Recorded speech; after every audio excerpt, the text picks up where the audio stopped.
Hello and welcome to the news update on Souqnews Television. We are reaching you from our studios in the city of Lagos. I am Grace Komolafe. In the news, the federal government has tightened rules on in-press and cash advances after data showed over 2.27 billion naira was spent under the two categories in 2024, a 308% rise from 2023. Two new Treasury circulars set a quarterly in-press ceiling of 700,000 naira for ministers and capped special project cash advances at 10 million naira. Personal advances have been abolished to curb abuse and duplication of funds.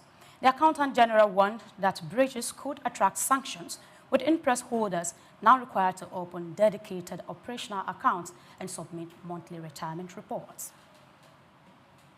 The electronic payments in Nigeria grew by 24.4% year-on-year to 295.5 trillion naira in the first quarter of 2025, according to the Nigeria Interbank Settlement System.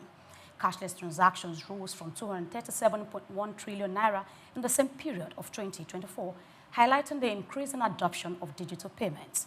The data showed that payment channels were used 2.21 billion times, with point-of-sale terminals recording 776.9 million users. Instant payments accounted for 285 trillion naira, while POS transactions totaled 10.5 trillion naira.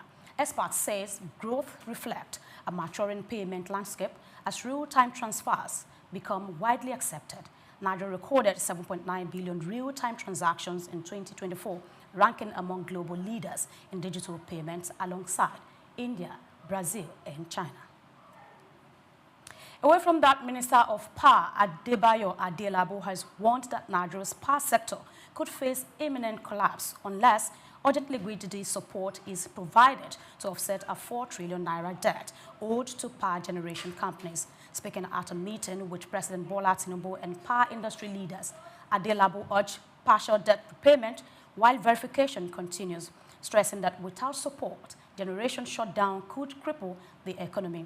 He highlighted Tinubu's reforms, including the Electricity Act 2023, increased sector revenue, and expanded generation capacity, but cautioned that unpaid debt has raised gas supply shortfalls threatens recent progress. And away from Nigeria, Spain has scrapped the 90-day minimum stay requirement for certain foreign work permits under its entrepreneurs law.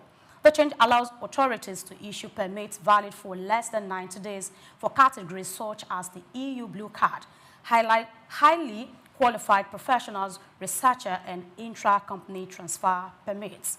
Previously, these permits were only issued for assignments lasting at least 90 days. The reform will help companies bring in foreign experts or short-term projects without relying on Schengen visas, which do not permit work. The new rule applies only to permits issued under entrepreneur law, which aims to attract global talent and support Spain's startup and innovation ecosystem.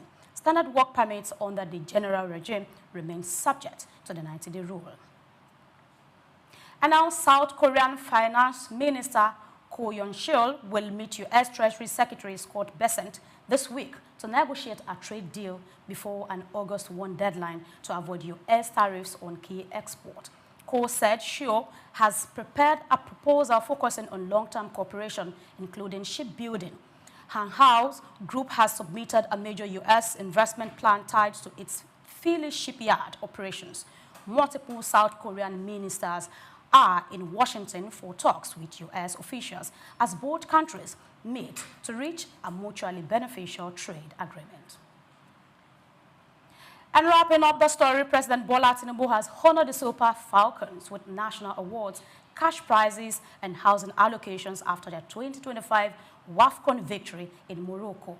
At a ceremony in Abuja, Tinubu conferred the Officer of the Order of the Nigeria OON on all 24 players and technical crew members. Each player will receive $100,000 each, while crew members get $50,000. The president also approved 3-bedroom apartment for the theme in the renewed Hope Housing Estate, Abuja. The Nigerian Governors Forum further donated 10 million naira to each player as appreciation for their achievements. And that's the news this morning. We say many thanks for watching. Do not forget to follow us on all our social media platforms at Souqnews TV. Souq News television. So Business Landscape comes your way in a bit. I am Grace Komalafe. Good morning.